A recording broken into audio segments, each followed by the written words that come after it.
So there are different types of yeast. There's commercial yeast and there's natural yeast. There's basically yeast all around us, and you can use a variety of different yeasts and leavenings for your bread dough. The most commonly known yeast that everyone is familiar with is commercial bread yeast, at least that is in bread making.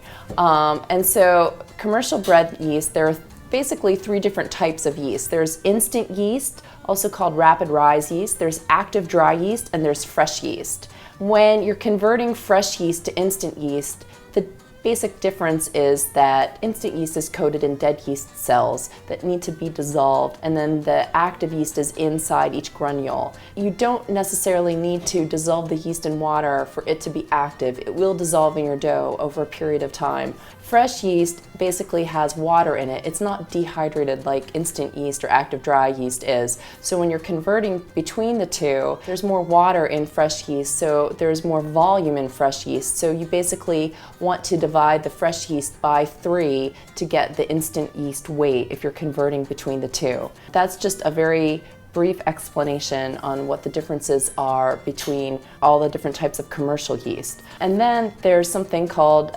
Sourdough Starter, also called leaven or natural leaven. And what that is that's basically the natural yeast in your environment that have been trapped in a culture of flour and water. And those natural yeast need to continue and to grow, and so you must constantly feed them with flour and water in basically a sourdough culture. So anytime you see a bread that's calling for sourdough starter, that itself is a yeast, that's a leavening. The only difference is that you're already adding, there's already flour and water in that leavening, and so your formula, your bread recipe needs to be adjusted to account for the fact that you're using the yeast in a different form. And that's just a very brief explanation on the different types of yeast and leavening that you'll find when you're making bread at home.